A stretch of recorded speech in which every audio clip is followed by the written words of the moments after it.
kayo. Make sure it's Saturday. Yan, sa Pilipinas, marami sa mga viewers natin ang hindi, kumbaga, wala sa work. Dito din naman sa UAE, marami ang naka-day off. Kaya lalo na po sa mga nasa United Arab Emirates. Kasi, meron akong good news later on para sa mga taga-UAE muna to ha. Next time, meron din tayo para sa mga nasa Philippines. Pero for now, we have for our viewers in United Arab Emirates, I have 2 perfumes. Ayan, nabigay po ito ng Haven Hub online shop dyan po sa Riga Night Market. Ayan, so meron po dito. Ang gawin nyo lang ay manood kayo. And I will have 2 questions. Ayan, kung sino makakasagot syempre ng tama. Ayan, sa kanila po ito mapupunta. Okay? So, meron tayong 2 perfume na pimimigay. Gawin natin ito, may mga pa-fun game tayo para masaya ang ating learning yan sa ating The Visa Center Live. Okay? So, ito na. Wag na natin patagalin. I-welcome na natin ang ating guest for today. We have, siya po ang Associate Director ng University of Niagara Falls. We have Miss Lobby Miliama. Hello, Miss Lobby. Hi, Junie. Hi, Junie. Good afternoon. Good morning morning pa ba sa inyo? Afternoon na sa afternoon na rin. Afternoon na. Magandang hapon sa inyo lahat. Nako, excited ako today kasi ang dami nating good news, 'di ba? Yes. Lalo na sa mga kababayan natin who wanted to have a better life pagdating dyan sa Canada na yan. Okay, so ito na, wag na natin patagalin. Pero before your presentation, I have some couple of questions lang muna. So number 1, walang love life, ha? Ha? Walang love life na question. Oo, walang love life sa question. Ito muna, Miss Lobby, para sa mga viewers po natin. Kasi syempre, ang The Visa Center na we used to like, recommend talaga yung mga schools na mga training centers, mga technical, mga institutes, yan, mga school partners namin. But this time kasi, ino-offer kasi noon more on yes, oo. And this time, ang pag-uusapan natin is masteral. So una sa lahat, when it comes to academic side lang, ano ba yung advantages nito para sa mga viewers natin na would like to avail this? Actually, parte yan ng presentation ko later. Ano ba yung mga benefits ng pagma-master's program? Pero simple lang to, okay? Kung kukuha kayo ng mga diploma sa Canada o yung mga vocational courses, usually kasi yan ang ino-offer, di ba? Sa mga Pilipino before. Kasi sa totoo lang, mahal ang master's degree sa Canada. Karamihan ng mga Pilipino na pumupunta sa Canada, junior na mo, bachelor degree holder na. So dapat yan, nagpa-master's na. Ang problema lang kasi, ang mahal ng mga tuition fee pag mag-masters ka sa Canada. Pero, since meron kaming eskwelahan ngayon na nilo-launch, di ba, na bago, pag nakita niyo yung tuition fee namin, kami ang mga pinakamurang tuition fee pagdating sa mga masteral dyan. Actually, mura pa kami kaysa doon sa mga ino-offer ng mga diploma, mga wow. sa Canada. So, that's, so, ang tawag namin dito is pretty much a game changer, di ba? Pagdating sa market. Ito na lang yung outcome, di ba? Simple. Kung kukuha kayo ng mababa na degree, katulad sa atin sa Pilipinas, di ba? Pag na-vocational ka, magkano lang naman yung kikitain mo dun sa mga yon, di ba? Okay? Pero kung mag-masteral ka, alam natin na tao dito malayo yung mararating mo. Karamihan ng mga tao na matataas ang position sa lipunan natin, may mga postgraduate degree yan, may mga masteral yung mga yan, di ba? Kasi kailangan nila, nagkahawak na sila ng mga tao di ba? So kailangan nila kung paano maging magaling na leader, maging magaling na manager, magaling na negosyante, di ba? At kailangan mo dyan ng additional skills. So ganito, simple lang yan. Kung dito ka sa diploma vocational, ang dating yan parang isang kahig at isang tuka ka lang dyan, di ba? Pagdating sa outcome sa buhay. Pero pagdating mo sa master, syempre boss ka, manager ka. Diba? Pwede ka maging presidente ng mga kumpanya, mga tao dito, mga director dyan. So, those are the huge difference, di ba? Isang kahit at isang tupa ka, kung magma-masters ka, syempre maganda yung mas preference ka dun sa Canada kasi may masters ka Ibig sabihin nun, pwede ka nang bumili ng iPhone ng cash. Di ba? Ganun siya Ito ba yung iPhone cash? Pwede ka na, may mga extra money ka na para tawag dito to travel all over, di ba? And again, give your family a better life. So, huge difference, di ba? Huge difference. Ayun. So, syempre, lalo na po sa mga kababayan natin na nasa abroad, no? So, marami sa atin yung mga professionals na talaga. And sometimes, if we are offering them for a student, visa, parang teka lang, bakit ako mag-aaral? Parang architect na ako. Ay, teka, bakit ako mag-aaral pa ulit? Nakapag-graduate na ako ng college. So sometimes, it is off para sa kanila yung ganong klaseng option. Pero now guys, ito na. So nandito si Miss Lobby. Para sa mga viewers po natin. Kaya I'm encouraging everybody po, lahat po nang nanonood sa atin, to please do share our Facebook Live or tag your friends and families who are planning na mag-aral po sa Canada or even planning to immigrate there. Kasi nga po, this is a very educational segment na meron tayo. And of course, may papremyo tayo sa mga taga-UAE later on. Paano na yung Pilipinas, Junie? Diba? Ay, gusto ko rin ng papangalan. Free hotel stay sa Pilipinas soon, syempre, pag-iisipan natin. Diba? Diba? Natuto na sila dito, Miss Lovely. Natuto na sila sa live, sa webinar natin. At the same time, may mga exciting fun game pa rin tayo na isinisingit. True. Kaya mahal na mahal ko ang Visa Center, di ba? Ang daming mga ganap sa Visa Center na yan. And again, you know, what good about Visa Center, talagang yung puso nila para sa mga kababayan natin. You know, I was talking to June earlier. Ang gusto niya talaga, you know, he wanted to create something that could be able to help yung mga kababayan natin, di ba? Pwede na natin bigyan ng ng halo itong si Junie, di ba? Ano nga talaga tawag dito, pang santo ang dating niya. Okay, so ito guys, syempre para sa mga viewers natin, medyo mataas na naman ang viewers natin agad-agad. So, Miss Lobby, ayan, medyo wag na natin patagalin. You can prepare yung presentation mo para ma-share natin sa ating screen. Yan, make sure lang po guys yung mga viewers natin i-charge na po ang inyong mga phones or ang inyong laptop. And if you have question po na mag-pop in sa utak nyo, right away, write in the comment section. Kasi I will make sure po na papasahin natin yan isa-isa. At saka siyempre makakukuha tayo ng direct na answer from Miss Lobby mismo. Okay? Yan. So, i-ready na lang natin yung presentation. Let me share my screen right now. I-try natin siya. Okay. Ayan, sa mga viewers natin guys, try to comment po kung saan bansa kayo nanonood. And para at least po ma-acknowledge din po natin kung saan na tayo nakakarating. Kasi marami tayong mga viewers na wala sa Philippines at United Arab Emirates. May mga viewers tayo minsan nasa Malaysia, nasa Saudi Arabia, ayan, at saka nasa ibang part ng Middle East. Ayun. So your screen is ready, Miss Lobby. Ayan, you can take over the floor now.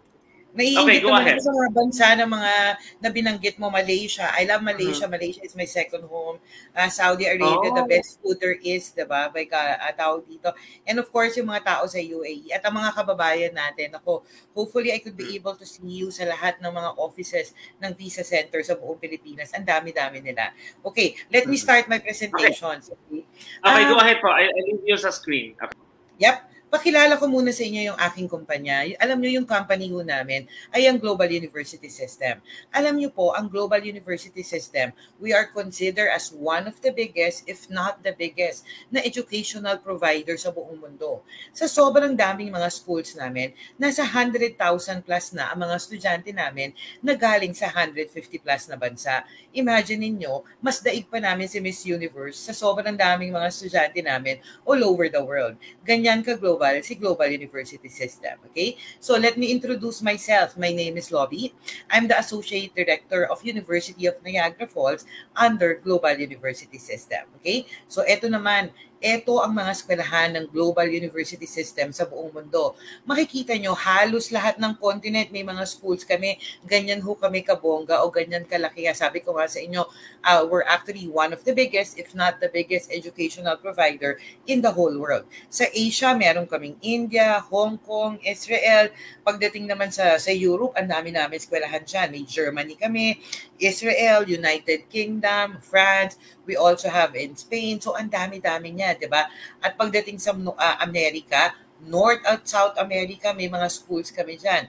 Sa South America, nandiyan yung aming mga med school. Sa USA, tawag dito Webster University, Avila University. At pagdating naman sa Canada, meron pa kaming colleges divisions at saka university divisions, di ba? So ngayong araw na to, ang ipepresent ko sa inyo ang isang eskwelahan namin sa colleges divisions. Ito yung University of Niagara Falls, Canada. Okay, again, University of Niagara Falls, Canada. So bakit ba may Canada tong tawag dito pangalan ng school namin? Alam nyo kasi, yung Niagara Falls na yan po yung tawag dito, naghahati sa Amerika at saka sa Canada. So border ho yan ng Canada at saka yung Amerika na yan. So may American side siya, may Canada side siya. Just to distinguish na ang aming eskwelahan ay nasa Canada, kaya ang tawag namin sa kanya ay University of Niagara Falls, Canada. Okay? Tapos ang shout out namin dito, yung aming tagline is Innovation Flows Here. Okay? Again, Innovation Flows Here. Bakit ba Innovation Flows Here? Alam nyo kasi, yung mga programa namin, kakaiba siya. Okay? Yung mga programa namin, ito yung mga, kasi our goal is actually to create digital leaders. Hindi mga IT yung mga programa namin, pero yung mga programa namin is up to date kung ano yung mga pangangailangan ngayon in a digital world na tinatawag natin. Kita nyo, online na tayo ngayon di ba, nagpe-present sa inyong lahat. Tapos tayo mga Pilipino, we're spending 9 hours to 12 hours a day sa mga social media natin, sa Facebook, sa Twitter, Instagram, YouTube, pati TikTok na yan. Mas may oras pa tayo sa mga yan kaysa sa mga jowa natin o sa mga kapamilya natin o sa mga anak natin. So we are pretty much in the digital world. Alam nyo, sa Pilipinas, yung mga curriculum natin, medyo ang tagal-tagal bago i-update, di ba? Pang kopong-kopong na nga eh. So, ibig sabihin, hindi na siya up-to-date kung ano yung mga pangangailangan ngayon ng mga industriya, okay? Sa amin, hindi po ganyan. So, napaka-futuristic namin pagdating sa aming mga programa, okay? Pumunta naman tayo sa Niagara Falls kung nasaan yung aking eskwelahan. So ang tanong natin, bakit ba sa Niagara Falls, Canada tayo pupunta? Alam niyo po, yung Niagara Falls na yan, nasa Ontario yan. Ontario, okay? Yung Ontario, yan po yung pinakamayaman na probinsya pagdating sa Canada. At itong Niagara Falls na to, yan ho ang number 1 tourist destinations pagdating sa Canada, okay? Yan ho yung mga pinupuntahan ng turista doon, number 1. Sa atin sa Pilipinas, ang mga turista na nagpupunta sa atin taon-taon, yung mga foreign tourists, mga around 8 million. Okay? 8 million na foreign tourists ang nagpupunta sa atin. Pagdating sa Niagara Falls, ang kanilang average tourist sa isang taon is around 13 to 14 million. Imagine ninyo, kasing laki lang to ng di ba? Kasing laki-laki ng Tagaytay. Pero halos doble ang mga mga tourist na nagpupunta dyan sa lugar na yan. So, ibig sabihin yan, pag ang isang lugar ay, di ba, maraming tao, pinupuntahan ng mga turista, maraming mga negosyo dyan, di ba? Hindi tayo mahihirapan makahanap ng trabaho. Okay? So yun, napaka-importante sa lugar na to. Imagine nyo, number 1 tourist destination pagdating dyan sa Canada na yan. So perfect na perfect po to kung dito kayo mag-aaral, kung dito kayo magtatrabaho, dito kayo magpapalaki ng mga pamilya natin. At another important thing ng Niagara Falls o ng lugar na to, ang babaho dito ng cost of living. Ngayon, di ba, sa Canada ho, yan ho yung pinag-uusapan ngayon. Medyo mahal na to yung mga bahay, yung mga cost of living. Sa tingin ko naman sa buong mundo yan eh. Sa Canada, pagdating sa mga malalaking cities doon, katulad ng Toronto, Vancouver, sobra naman talagang taas yung mga cost of living sa lugar na yon. Pero pagdating mo sa Niagara, hindi po ganun siya kataas. So, ibig sabihin yan, yung kikitain nyo doon, magkakaipon pa tayo. So, hindi tayo mahihirapan mag-budget ng ating mga sweldo dyan. Okay? Tapos, eto pa. Since it's a number 1 tourist destination dyan sa Canada, napaka-accessible niya. Kunwari, galing kayo sa Toronto, which is the biggest city ng Canada. Imagine niyo, 1 oras lang, nasa Niagara Falls ka na. Mas na-traffic ka pa sa EDSA, di ba? Kesa nakapunta ka sa Toronto na yan at nakabalik ka na sa Niagara Falls na to.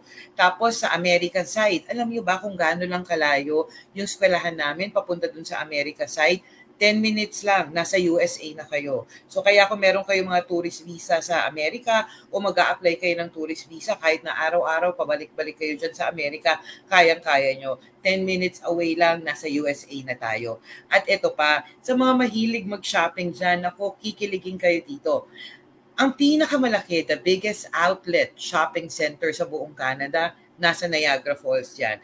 Makikita nyo yung mga Michael Kors dyan, yung mga Kate Spade, yung mga malalaking brand. 70% off. May additional 20% off pa. Pag nagustuhan ka pa ng tindera, may additional 5 to 10% ka. Halos pamigay na dyan. At saka karamihan ng mga tindera dyan, alam nyo ba, yung mga nasa shops, mga Pilipino, ang laki-laki ho kasi ng Filipino community dito sa Niagara Falls na yan. At compare sa mga ibang lugar sa Canada, lalo na yung mga probinsya sa Canada, di ba?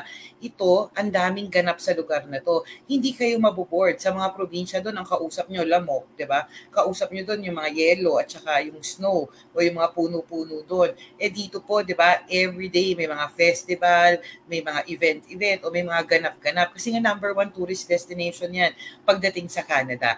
At ito pa, ang Niagara Falls po, kilalang-kilala siya as the honeymoon capital of the world. Buong mundo ha, hindi lang Canada ha, honeymoon capital of the world. Kaya kung dito kayo titira, nako, pwede kayo mag-honeymoon ng ating jowa. Kung wala kayong jowa, dyan na kayo humanap ng jowa at mag-honeymoon kayo everyday, di ba?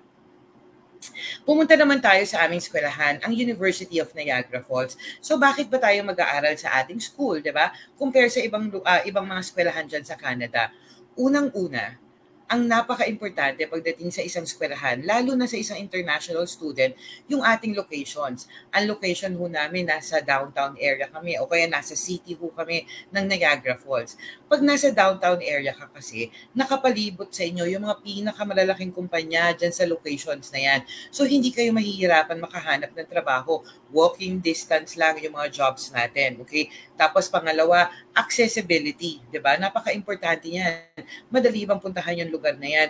Alam nyo, kung pupunta kayo sa ibang probinsya dyan sa Canada, you'll be wasting 2 oras hanggang 4 na oras araw-araw kakahintay lang dun sa mga shuttle, sa mga bus na tinawag natin. Yung 2 oras na yun, yung 4 na oras na yun, di ba? Itrabaho mo na yun, itulog mo na, o kaya you spend it with your family, okay? Pero dito, since downtown location siya, 24 hours ho may transport system dito sa lugar na yan, kaya hindi siya mahirap puntahan. Pangalawa, yung mga programa ho namin, napaka-importante ho yan, napaka-innovative po ng mga programs natin. Ito po yung mga kailangan ng mga skills, di ba? Na ngayon, na kailangan ngayon ang digital world, okay? Hindi nga katulad sa atin, medyo obsolete na yung mga tinuturo sa atin sa school, di ba? Paglabas mo nga, hindi mo na nga magamit-gamit yung mga yon, di ba? O kaya kulang na kulang yung mga skills natin. Parang tinimbang ka, pero kulang. Parang ganun yung drama natin dyan. At of course, pangatlo, uncomplicated yung admission requirements namin. Ibig sabihin dito, hindi nyo na kailangan pang tumulay sa alambre, kumain ng apoy, di ba? Para makapasok kayo sa school namin. Imagine, hindi katulad ng ibang eskwelahan sa Canada, talagang tawag dito, kailangan mo pa mag-tumbling na yan para makapasok ka sa mga school. So sa amin, hindi po. Okay? At i-explain ko yan sa inyo later. At of course, para sa mga Filipino, ito yung napaka-importante sa lahat, di ba? Napaka-affordable po ng tuition fee natin.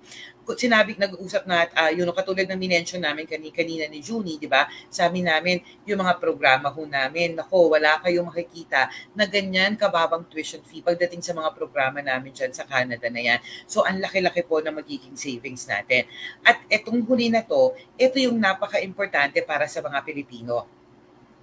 Lahat ho ng mga programa namin are eligible for post-graduation work permit na 2 to 3 years. Ano ba yung post-graduation work permit na yan o yung PGWP na yan? Yan ho yung work permit na ibinibigay sa inyo ng Canadian government pagka-graduate nyo po sa aming eskwelahan. Kung kayo ho ay mag-aaral sa amin ng 2 taon, di ba, bibigyan ho kayo ng Canadian government hanggang 3 taon para manatili doon after yung graduate sa amin. Sa 3 taon na yon, pwede kayo magtrabaho, di ba? Makakaipon na kayo ng bonggang-bongga. Makaka-establish na tayo ng career dyan sa Canada na dyan. At higit sa lahat, once ma-meet nyo ang immigration requirements ng kanilang gobyerno, point system kasi ang kanilang immigration requirements, pwede na kayo mag-apply ng permanent resident doon sa Canada. Ano ba yung permanent resident na yan? Yan yung katumbas ng green card sa Amerika. Sa Amerika, tawag dyan green card. Sa Canada, tawag dyan permanent resident. So, pwede na kayo tumira doon sa Canada forever and ever, di ba? At hindi natatapos yung mga benefits dyan. Kung kayo ho ay may asawa, meron kayong jowa, di ba? Kasal kayo, you're in a same-sex relationship, magka-live-in kayo, yung ating jowa ho, pwede natin silang isama sa Canada. At ang maganda dyan, hindi ho kailangan pang mag-aral ng jowa natin, ikaw lang yung mag-aaral, di ba? Yung ating partner po, magtatrabaho lang siya ng full-time doon. Kung ang visa mo, 2 taon na aral, 3 taon na trabaho, 5 taon yun ha, siya din, ang visa niya pwedeng 5 taon. at 5 taon din siya na pwede magtrabaho ng full-time. So imagine, ganong kalaki na yung magiging ipon nyo doon, di ba? So lahat ng ginastos nyo papunta dyan sa Canada na yan, nabawi na natin lahat yan, nagkaipon-ipon pa tayo, di ba? Malamang nakapagpatayo ka na ng bahay sa Pilipinas, nakapagpaaral ka na ng buong barangay natin. Tayo mga Pilipino, buong barangay yung mga sagot natin pag nasa ibang bansa tayo, di ba? At hindi pa natatapos dyan yan, di ba? Kung kayo ay may mga minor kids, may mga dependent kids na tinatawag natin dyan, pwede natin silang isama sa Canada. Okay? At ang maganda dito, libre po yung pag-aaral nila from kinder hanggang mag-high school sila doon. Tandaan ho natin, tayo mga Pilipino, ang pinakamalaking ng budget natin na pupunta sa pag-aaral ng mga anak natin. Dito, libre po yung pag-aaral nila. At ang pinakamaganda dito, yung educational system po ng Canada, yan po yung ginagaya na modelo ng iba't ibang bansa sa buong mundo kasi nga ang galing-galing ng kanilang educational system. At dyan ho mag-aaral yung mga anak natin. So again, we're giving them a good future, di ba? A good education. Kaya medyo maganda yung ating mga magiging future na mga Junakis natin dyan. So yan ho yung mga benefits kung kayo ho ay mag-aaral sa University of Niagara Falls, Canada. Okay. Pakita ko po sa inyo kung nasan yung location ng aming eskwelahan pagdating dyan sa Niagara Falls. Ito po yung aming school. Okay? Yan po siya. Katabing-katabi ho siya ni City Hall ng Canada, ng Niagara Falls na yan. So, ang dali-dali lang puntahan, di ba? Sabihin nyo lang, nako, pumunta sa City Hall. So, katabi lang ho namin yung City Hall dyan. From our school, ito yung aming eskwelahan, papunta ho dito sa Niagara Falls. Ito mismo yung Niagara Falls na nakikita natin na yan. 20 minutes walking distance ho lang siya. Imagine niyo ha, 20 minutes walking distance. Kaya kung kayo nalulungkot, nalulumbay, maglakad lang kayo sa waterfalls, marirelax kayo dyan. Okay? Tapos ito pa, makikita nyo, nasa downtown area po kami ng Niagara Falls. Nandiyan ho yung mga pinakamalalaking mga hotel, mga casino, di ba? Mga tourist attractions, restaurant, na pwede nyo hong pasukan, di ba? Na hindi ho kayo mahihirapan makahanap ng trabaho. So walking distance lang din siya. At makikita nyo dito yung flag ng Canada at saka yung flag ng Amerika. Itong white line na to, yan yung white line na yan ho yung border ng Canada at saka ng Amerika. Okay?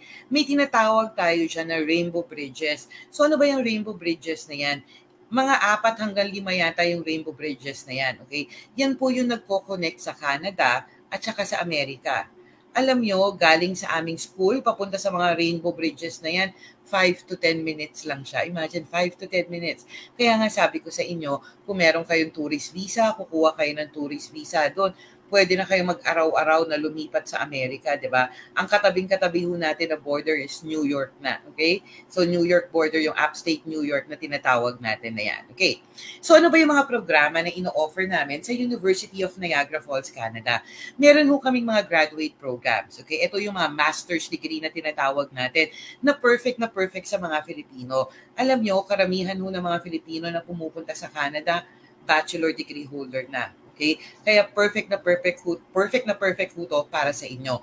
At meron din ho kami mga undergraduate programs. Ito ho yung mga bachelor degree na katulad sa atin, mga 4 na taon ho siya, di ba? Tapos again, tawag dito kung hindi pa nakakatungtong ng college, kakagraduate pa lang ng high school, o tawag dito mga hindi nakatapos ng college, perfect ho to para sa inyo. Okay? Pumunta tayo sa mga graduate programs natin. Bibigyan ko kayo ng background. Sa Pilipinas ho before, diba?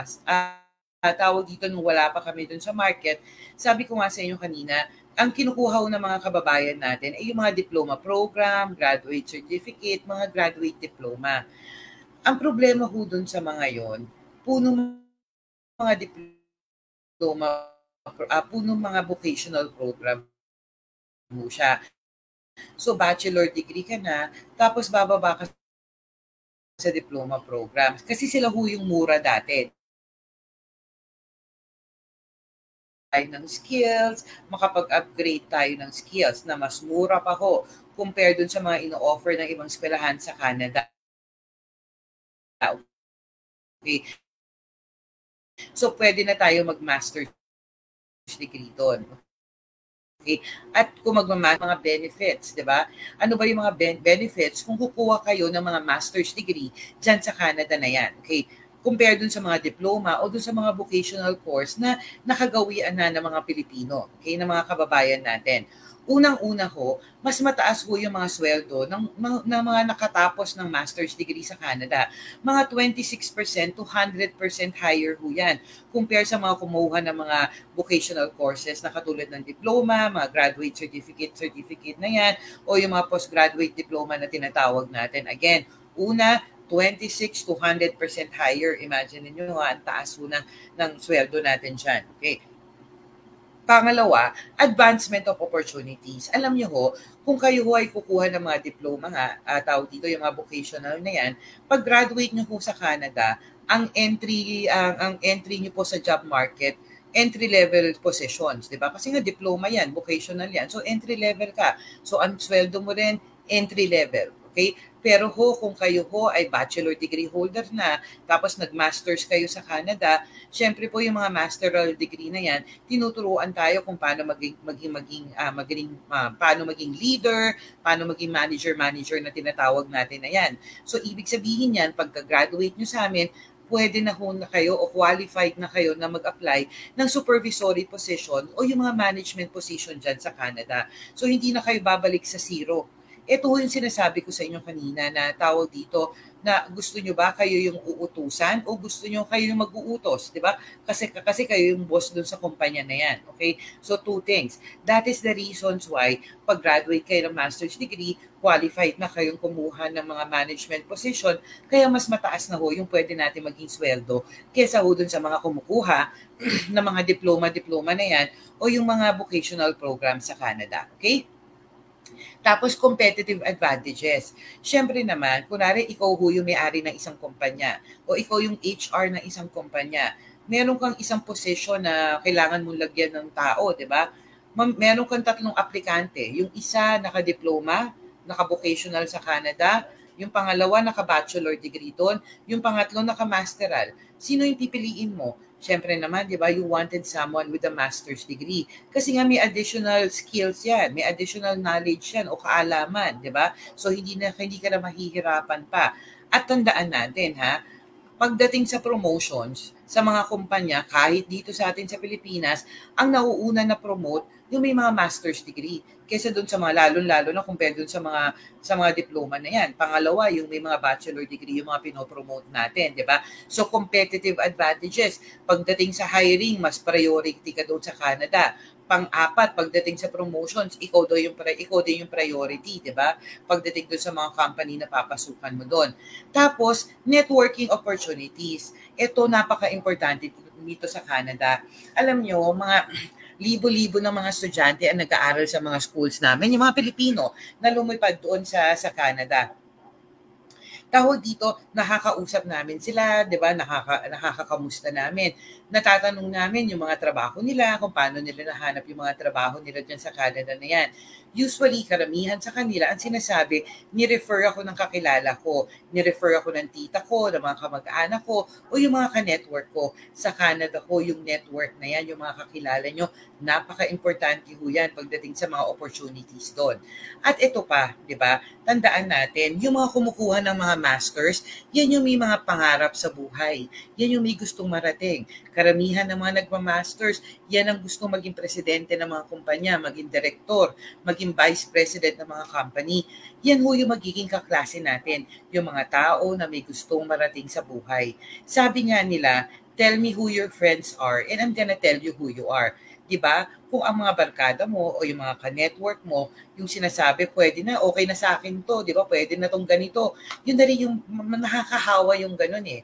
Pero kung yung mga ka-network natin, di ba? Yung mga kaibigan natin, mga go-getter, may mga pangarap, may gustong puntahan sa buhay, di ba? Nadadala tayo doon. And again, okay, pag nagawa nila yon sa utak natin, ay posible pala. Pwede pala ako maging presidente. Pwede palang tumaas yung posisyon ko. Kaya nga, diba sabi nga nila, tell me who your network are and I'm gonna tell you who you are. Okay? Tapos ito pa, higher education preparations. may master's degree ka na, di ba? Isang Kembot na lang, may PhD ka na. At saka nga tandaan natin, karamihan ng mga tao na nasa mataas na posisyon sa mga kumpanya, pati dito sa atin sa Pilipinas, ganyan din eh. May mga postgraduate degree yung mga yan. Sikat katulad yan, kung galing sila sa mga IT field, sa mga engineering, sa mga architect na yan, nung nagba-bachelor degree sila sa Pilipinas, hindi naman sila tinuruan kung paano maging manager. Hindi naman sila tinuruan kung paano mag-manage ng mga kumpanya, ng mga tao-tao na yan, di ba? So kung gusto nilang tumaas yung mga position nila, di ba, kailangan nilang kumuha ng additional skill, yung mga management na yan.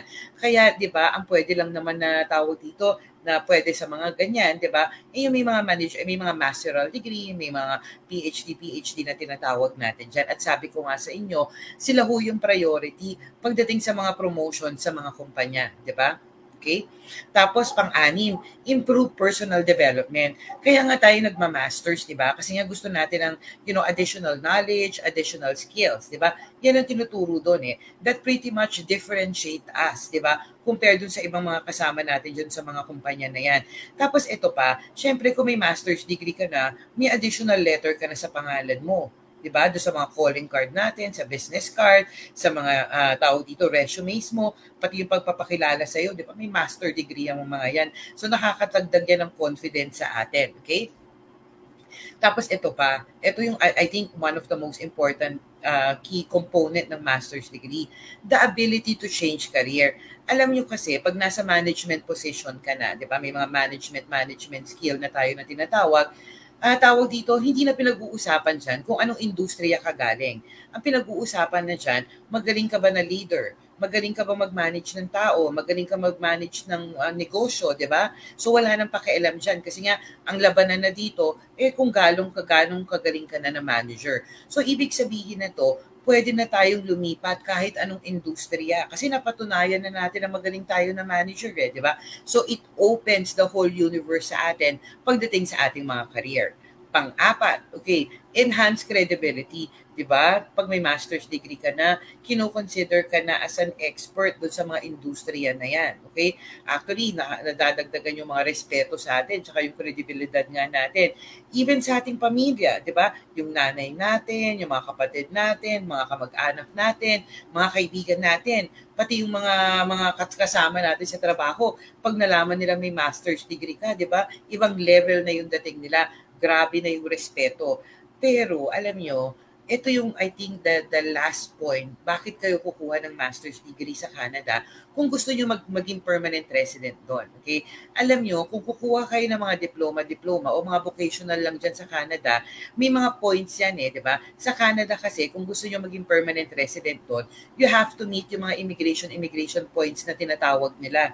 And tawag dito, at pag nag-aral ka doon, binibigyan ka nila ng mga points. May points yan Pag mga diploma yan, mga tawag dito, mga vocational, 15 points. Alam nyo ba, pag mag-masters kayo o mag-bachelor degree kayo sa Canada, 30 points ang binibigay sa inyo para ma-meet nyo yung mga immigration points na nire-record ng kanilang gobyerno.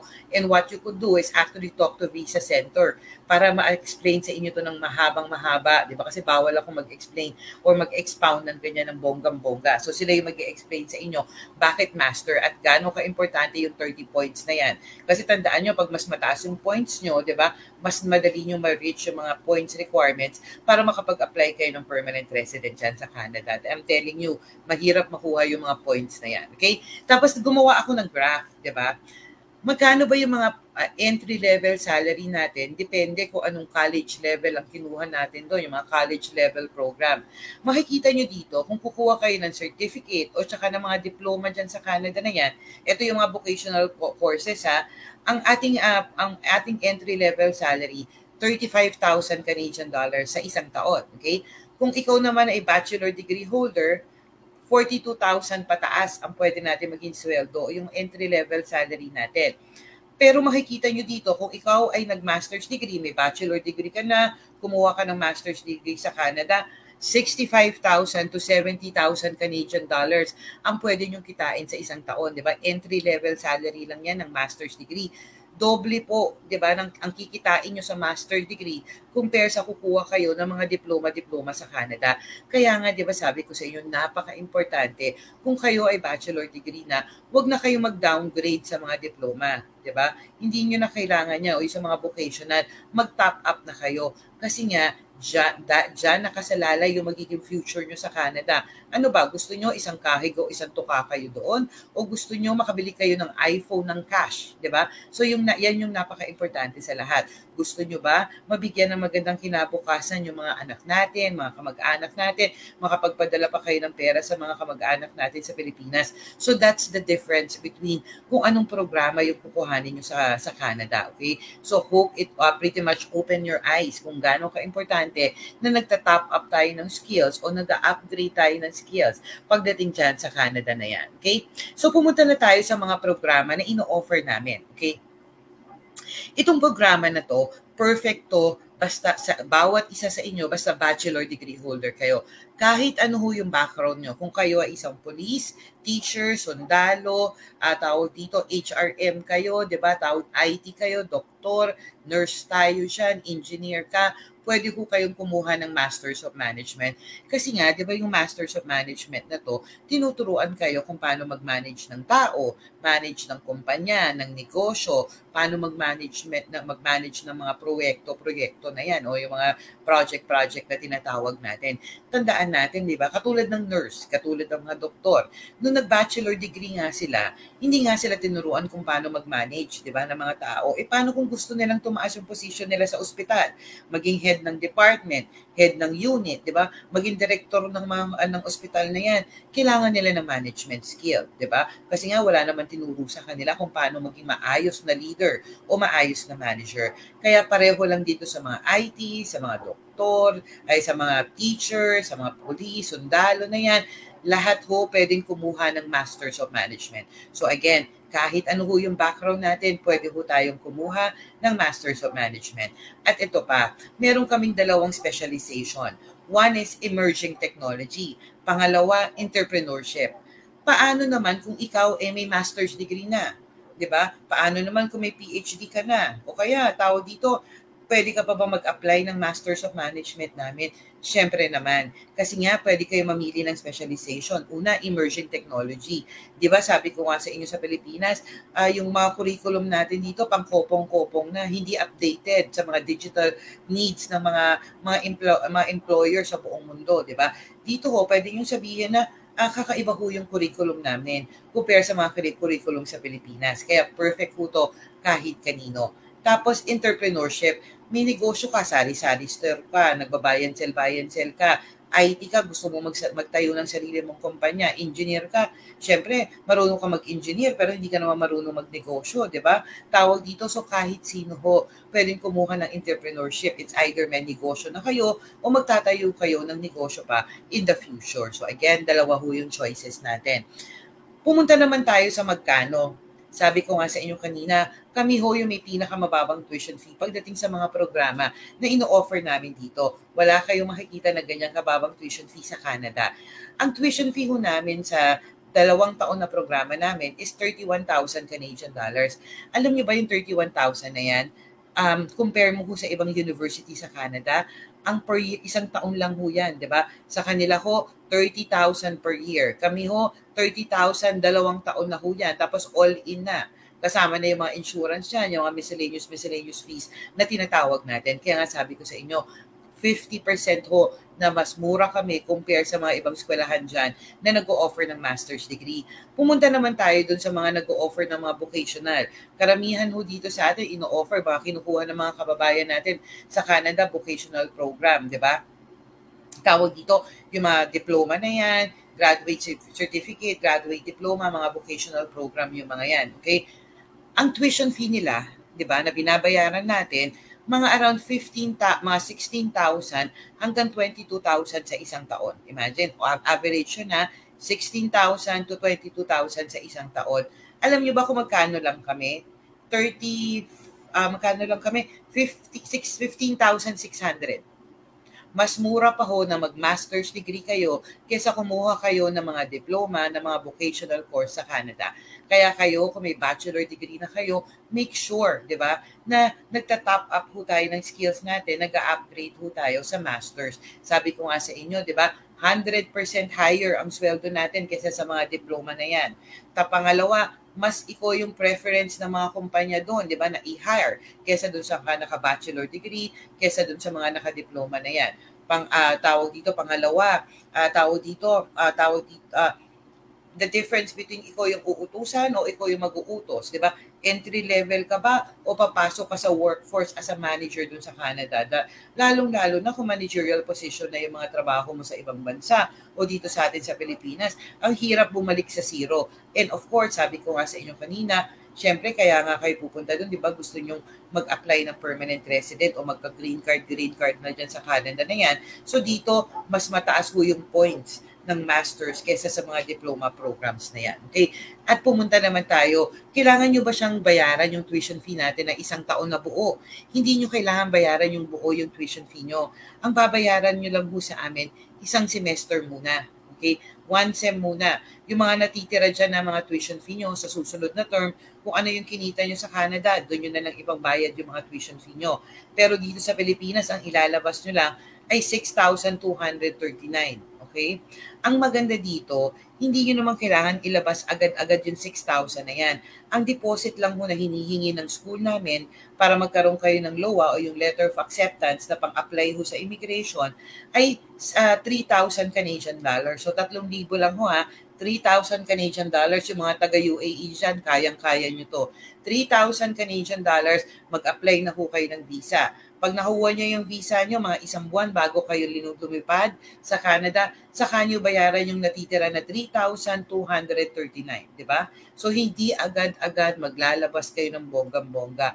Yung mga ibang eskwelahan sa Canada, ang hinihingi nila na deposit para makapasok ka sa klase, di ba? Nila at maka-enroll ka sa kanila, 8,000. Vocational lang yun ha, 8,000 hanggang 11,000 in a year, 11,000 per semester ang pinapalabas sa inyo. Sa amin ho, 6,000 lang, di ba? Tapos initially, 3,000 lang siya. So, hindi ho masakit sa bulsa natin. So, kaabot-abot na ho yun ang inyong Canadian dreams, di ba? Kasi nga, affordable po kami. Pumunta naman ho tayo dun sa pangalawang programa natin. Alam niyo po, itong data analytics na to, pang-apat siya sa may pinakamalaking sweldo. Okay, pagdating dyan sa Canada at saka buong mundo, malaki talaga yung mga sweldo ng mga data analyst o yung mga data scientist na tinatawag natin. Ano ba yung kakaiba namin compared dun sa mga ibang eskwelahan sa Canada na nag-o-offer ng data analytics sa Pilipinas? Lahat ho ng mga nag-o-offer ng mga ibang eskwelahan sa Pilipinas, puno mga vocational ho yung binibigay sa inyo. Kami ho, master's degree na. Kami lang ho yung nag-o-offer ng mga master's degree of data analytics sa ating mga kababayan. So bakit ka mag-vocational kung pwede ka naman mag-masteral o qualified ka na magkaroon ng master's degree? Tandaan nyo ha, pang-apat ho siya sa pinakamalaking sweldo pagdating dyan sa Canada na yan. Okay? Pumunta na tayo sa magkano. Okay? Ang tuition fee ho namin sa 2 taon is 35,000 Canadian dollars for 2 years. Isang taon ho per year, di ba? Nasa 17,500 ho kami. Yung mga ibang programa ho na mga vocational na ino-offer sa ating mga Pilipino, nasa mga 19,000 to 25,000 siya sa isang taon.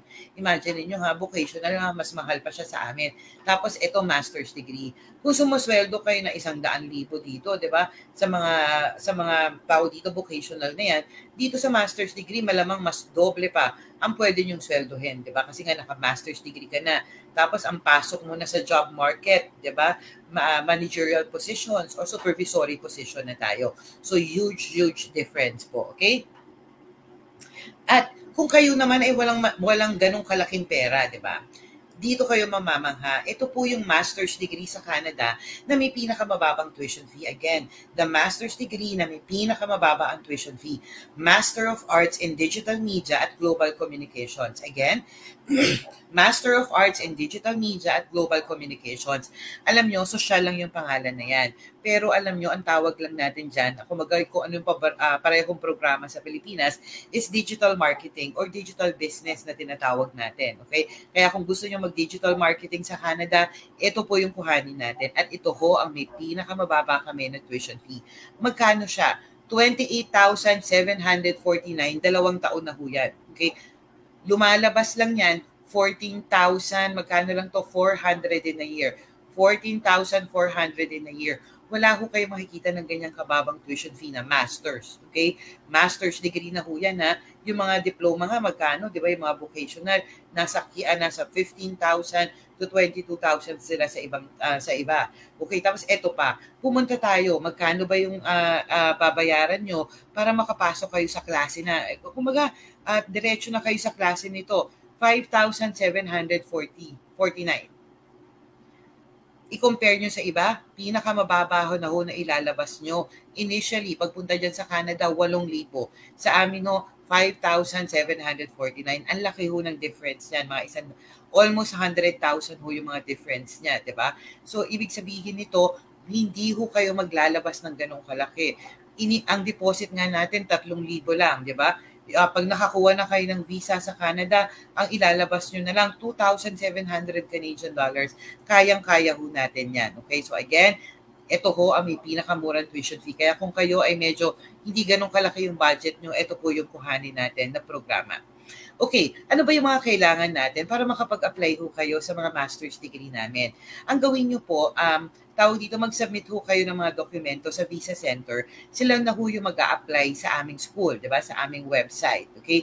Wala ho kaming application fee. Okay? Usually sa Canada, 150 to 200 yung mga application fee. Basta ho kayo ay Filipino citizen, mag-apply through kayo kay Visa Center, libre na ho yung application fee na yan. Makakatipid kayo ng 6,000 or hanggang 8,000 pesos. Okay? Tapos kailangan, syempre, meron kayong passport, meron kami yung resume, isubmit nyo ho yan. Tapos ito pa, ang tanong, kailangan ba dito na meron kang management history? Kailangan ba meron kang supervisory position na dati, di ba? O may mga job experience ka na. Hindi ho namin kailangan yung mga yon. Ang kailangan lang ho namin, isa ho kayong bachelor degree holder, meron ho kayong diploma na hawak, meron ho kayong transcript of record na hawak, may passport ho tayo, may CV kayo, at ito pa ang pinakamaganda sa lahat, hindi nyo ho kailangan mag-English test. Isa ho yan sa reasons bakit nahihirapan ho yung mga Pilipino na kumuha ng master's degree sa Canada kasi nire-required sila na mag-English test o mag-IELTS na yan. Ngayon po, hindi nyo ho kailangan mag-IELTS. Ang kailangan nyo lang ho ay kumuha ho kayo ng Certificate of English as a Medium of Instructions na galing sa inyong mga school. Dito sa atin sa Pilipinas, from kinder, high school hanggang mag-PhD tayo, ang ginagamit na pagtuturo sa atin, English. Ang mga libro natin, English, di ba? So pumunta lang kayo sa registrar, sabihin nyo sa kanila, pengi naman ako ng MOI na yan o yung Certificate of English na yan as a medium of instructions, di ba? Nagbibigay ho sila halos lahat, okay, ng mga school. At ito pa, yung mga IELTS na yan, gagastos ka ng mga 12,000 hanggang 15,000 pesos. Dito ho, 150, 50 pesos lang yung mga certificate na yan. At karamihan sa mga eskwelahan, hindi ho nagpapabayad. So, ang laki na ho ng matitipid natin. So again, hindi nyo ho kailangan mag-English test, okay? Ano ba yung mga dokumento na kailangan nyo isubmit para makapasok kayo sa school namin? Diploma po, transcript of record, passport, MOI, at saka yung resume. So, isasubmit nyo ho yan kay Visa Center, tapos sila ho yung magsasubmit sa aming mga website. Okay? So, sabi ko nga sa inyo, hindi nyo kailangan tumulay sa alambre, kumain ng apoy, para makapasok kayo sa school namin. Imagine, walang IELTS, mura yung tuition fee namin. Ito pa yung huli sa lahat, yung grades, pasang-awa lang ang kailangan namin. Yung ibang eskwelahan mo, yung ibang university doon, kailangan yung mga grades mo pang summa cum laude, pag magna cum laude na tinatawag natin, yung mga pang honor-honor. Sa amin ho, 83% pwede na ho kayo, di ba, sa amin. Kung 82, 81, 80% kayo, isubmit nyo pa rin. I-try natin i-justify yung mga yan. So again, 3 lang ho ang kailangan namin, okay? Para makapasok kayo sa aming school. So hindi nga kailangan tumulay sa alambre o kaya tawag dito, maglakad sa mga bubog-bubog na yan para makapasok sa aming schools. Okay? So ang tanong, kailan kayo ba pwede mag-apply sa amin? kailan kayo pwede na kayo mag-apply sa amin ngayon, pero kailan yung mga klase namin? Meron kaming April intake ngayong taon na to at meron kaming October intake po sa 2024. Sa 2025 naman, pwede kayo mag-January, pwede kayo mag-April, ano pa ba yung susunod? July, and of course, an October intake. So, sa 2025, 4 na ho ang magiging intake namin. Okay, so paano naman yung mga estudyante natin na kakagraduate lang ng high school, di ba? O yung mga estudyante natin na hindi nakatapos ng college, ito ho yung mga programa na perfect sa inyo. Ito yung mga undergraduate programs natin. Okay? Pareho to sa atin sa Pilipinas. Ito yung mga bachelor degree na 4 na taon, di ba? Tayo mga Pilipino, halos, di ba, pagdating sa mga ayaw natin kumuha ng mga vocational. Kung may pera tayo, di ba, yung mga magulang natin magtitipid ng bonggang-bongga o tayo magtitipid tayo ng bonggang-bongga para mabigyan natin yung mga anak natin, mga kapatid natin, yung mga pamangkin natin na magandang educations. At para sa atin, kailangan bachelor degree yun. Kasi medyo snob tayo pagdating sa mga diploma na yan. So, bachelor degree. Alam natin kasi pag may bachelor degree ka, mas malayo yung mararating natin sa buhay o sa mga career natin. It's gonna be a better future para sa atin. Okay? So, ano ba yung mga programa natin? Bachelor of Business Administrations. Alam nyo, karamihan ng mga Pilipino na nag-aaral sa ibang bansa, puno mga business administrations or business management ang kinukuha nila. So itong 4 na taon na programa na ito, 2 ho yung majors na to. Digital economy at saka digital marketing kasi nga yan ang uso-uso ngayon, di ba? Hindi na kailangan, pag wala kang alam sa digital na yan, hindi ka kukuhanin ng mga kumpanya ngayon. So everything is digital right now. Tapos meron naman kami sa healthcare, okay? Bachelor of Science in Biomedical Sciences, okay? So ito yung kung gusto mo magtrabaho sa mga sa medical field, sa healthcare sectors, di ba? Gusto mo nasa biotechnology ka, pwedeng-pwede ka dito. At ito rin yung programa na pwede mong gawin na pre-med. Kung gusto mo maging doktor sa Canada, sa USA, sa South America, pwede mo itong kuhanin, okay, na pre-med. Alam nyo, sa Canada, sa 5 na pinakamalaking sweldo doon, 4 doon mga doktor. Again, the highest paying job in Canada, isa doon yung data analytics, yung binanggit ko kanina. Yung 4 doon, puro mga doktor. Ang mga matataas, ang mga sweldo doon. Kaya kung gusto nyo maging successful at yumaman sa Canada, mag-med school kayo doon. At ito ho yung kailangan yung kuhanin na pre-med bago kayo mag-apply ng tawag dito sa mga medical school doon sa Canada. Alam nyo kasi sa atin sa Pilipinas, di ba? Yung mga medical program natin, pagdating sa Canada, hindi siya nire-recognize yung mga medical program. Yung mga nurse natin na pumupunta doon, ang trabaho, caregiver, di ba? Yung mga, meron akong nalaman, mga doktor doon, na mga trabaho, mga nasa factory.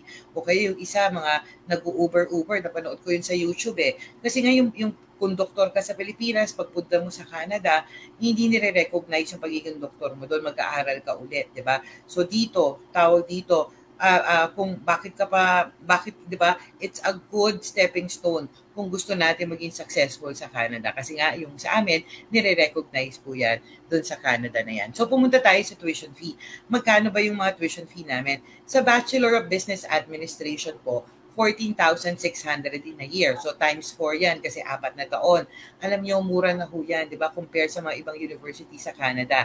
Sa business, biomedical sciences naman namin, nasa 21,000 in a year, times 4 po siya, di ba, kasi 4 years siya. So, I'm telling you, the lowest tuition fee ho yan compared dun sa mga ibang bachelor degree sa Canada para sa mga foreign students. Okay? So, ang tanong, ano ba yung mga kailangan nyo para makapasok kayo sa bachelor degree na ito? Unang-una, kailangan ho K-12 graduate tayo. Again, basta kayo ay K-12 graduate, 83 at pataas ang grades natin, you could apply. Paano naman yung mga tao dito hindi nakatapos ng college, di ba? Tao dito, basta ho may 1-year college kayo, tapos naka-old curriculum tayo, pwede ho tayo dito makapasok. Okay? So, 83% din yung grades natin. So, that pretty much ends my presentations. I'm turning you over to Junie, so we could do the Q&A na. Okay?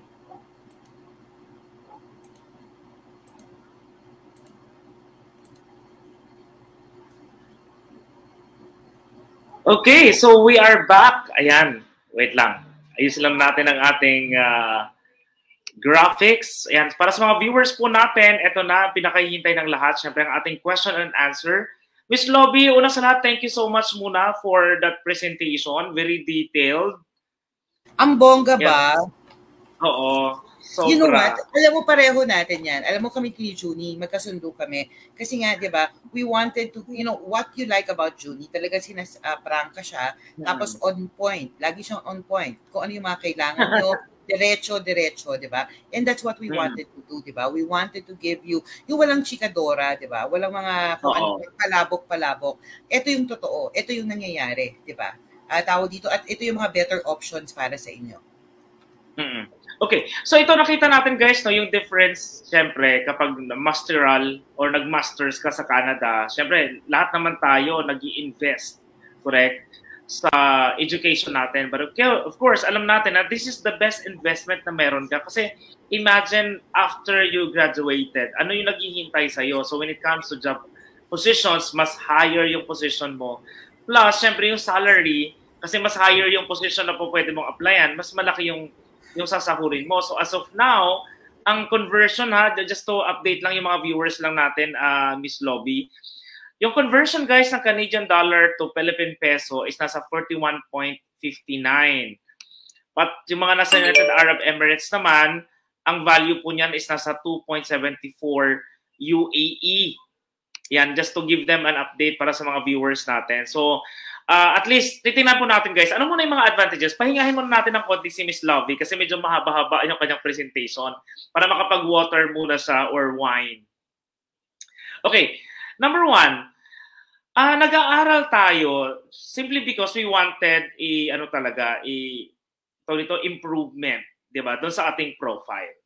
Okay, kasi syempre, alam naman natin, there are some positions talaga, no, na if you really wanted to get that, kailangan mo ng super ganda na portfolio mo talaga. And if you graduated, nag-master ka pa sa Canada, then I think no more questions na, no, when it comes to, let's say, applying for whatever position na gusto mong kunin. Pero, kapag nag-aaral na po kasi kayo sa Canada, yun lang yung advantages nun, na kapag plano mo na magstay pa longer sa Canada, then there are so many ways that it can actually help you guys with your permanent residency. Pero pag-uusapan na lang natin yan later on. Or, yung team po ng The Visa Center will help you guys kasi like I said, we are offering free assessment and consultation. So, all you need to do is i-message nyo po ang Facebook page na pinapanooran nyo ngayon. I think naka-live tayo sa 8 Facebook pages ng The Visa Center except for Batangas. Okay, but if you already following yung Batangas Facebook page natin or you already have an initial conversation with our immigration and education consultant, better to get back to them and tell them po kung kailan kayo available for free assessment and consultation. Ano ba nangyayari sa consultation, sa assessment? Well, dito guys, sine-check ng The Visa Center yung eligibility nyo sa pathway na i-avail nyo. Okay, kung qualified ba kayo? Ano ba yung kailangan yung mga documents kailanganin nyo, syempre, sa inyong application. Kailangan din namin malaman ano yung purpose, bakit kayo mag-aaral. Okay? Kasi with that, mabibigay namin sa inyo ano yung tamang program na para sa inyo. But of course, sa nakikita natin kanina sa list of yung mga courses na ino-offer, tawag nito, syempre, dito sa University of Niagara, ano siya, itong kagandahan, kasi kumbaga parang may mga courses na binanggit kanina si Miss Lobby na it can be availed by anyone. Pwede mag-enroll kahit ano pa yung background mo ngayon, pwede ka doon. Okay? So ito, basa muna tayo ng ilan sa mga so ito,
Oh, ito na. So we are back. Ayan. Kasi naglolo ko yung internet natin. But anyway, sabi dito kanina ni Ami Panlag or Panilag, sabi niya, good PM. Have not heard clearly the tuition fee per sem for the Masters of Management. How much po yun? Ayun. Ayan, Miss Lobby, this is a very good question. So interested na si Miss Ami mo. Nasa mga 6,200 lang siya per term. So, times 5 mo lang din siya. So, ang baba niya lang. Di ba, Junie, sa ibang school, I know, ang dami-dami yung mga partners na other institutions in Canada. Karamihan sa kanila, ang nire-required nila, pinakamababa, 8,000. Pinaka medyo mga 11,000 pa, di ba? Na para sa mga per term nila. Ganun kalaki yung mga tuition fee. Sa amin, 6,000 lang. Di ba? 6,200 lang ang ilalabas nyo. Pwede na kayong pumasok sa klase sa amin doon. Tapos hindi pa naman yun, kailangan mo bang ilabas yung 6,000 na yun agad-agad? Hindi po. Mag-deposit lang kayo sa amin ng 3,000, 3,000 ka, di ba? Tapos bibigyan na namin kayo ng letter of acceptance. Yung letter of acceptance na yan ho yung gagamitin nyo at ng visa center para i-apply ho kayo ng visa sa Canada. Pag nagkaroon na kayo ng visa sa Canada, bumalik kayo sa school, bayaran nyo ho yung natitira bago kayo lumipad. So, ibig sabihin, no, yung 6,000, hindi nyo ho yung ilalabas basta-basta, di ba? O agad-agad. So, hahatiin muna natin yan. Maglabas muna tayo ng maliit. Tapos, you could be able to apply, di ba? Pero, another thing that you have to consider, the higher your deposit is, di ba? The higher the visa approval rate doon sa Canada. Di ba, Junie? Kasi tayo mga Pilipino, kahit naman saan, kahit sa UAE, di ba, sa Saudi Arabia, mahilig tayo mag-TNT. Yan ang problema sa atin sa mga Pilipino. TNT. So, lahat ng immigration, naka-red flag tayo, di ba? And one way na tawag dito na kayo ay hindi pagdudahan ng immigration, magyabang tayo ng konti, di ba? Maglagay kayo, magbayad muna kayo ng malaki na tuition fee. Siyempre, sabihin ng immigration sa inyo, may datong to, di ba? Bayad ang isang semester, parang ganun. Hindi yung magti-TNT dito, mga ganun. So, nalilesen yung pagdududa, okay? At saka baka Miss Lobby, no? Saka mali mo, ilan sa mga viewers natin ngayon, hindi bumababa ang viewers natin, maaring ilan sa mga viewers natin, talagang ready na sila. They are just waiting for this opportunity na why not mag-masteral na lang ako, di ba? At saka it follows sa kanyang next question na sinasabi niya rito, alin po ba ang mas mabilis makahanap ng work sa Canada, yung holder ng diploma or yung masters in management? Ayan, thank you.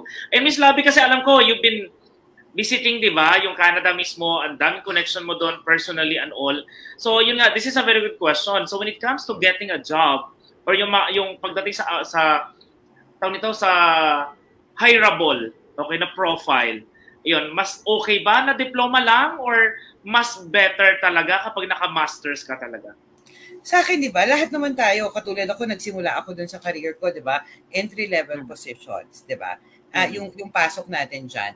Pero tandaan natin, it doesn't end there, di ba? Kasi nga gusto natin tumaas yung position natin. Ayoko naman forever na ako yung nag-stapler doon forever, di ba? Yung mga entry level na yan. So we wanted, hindi lang kasi simple yung sagot dyan on how easy is to find a job, di ba? Nasa tao din yun kung maghahanap ng trabaho. Alam mo, Junie, tawa ko ng tawa kasi meron ako estudyante, hindi makahanap ng trabaho doon. Tinanong kung bakit, kasi hindi naman doon siya naghahanap ng trabaho. Di ba, another thing na gano'n.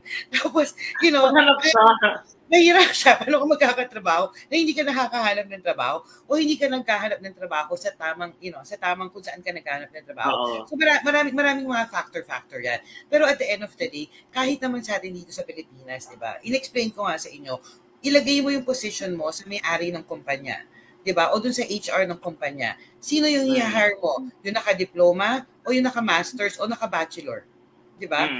Napaka-logical niyan, di ba? You would look for someone with higher qualification talaga. Priority sila. Unfortunately, higher qualification at hindi lang din yun. Pag nakapasok ka sa kumpanya, sino ang unang ipopromote?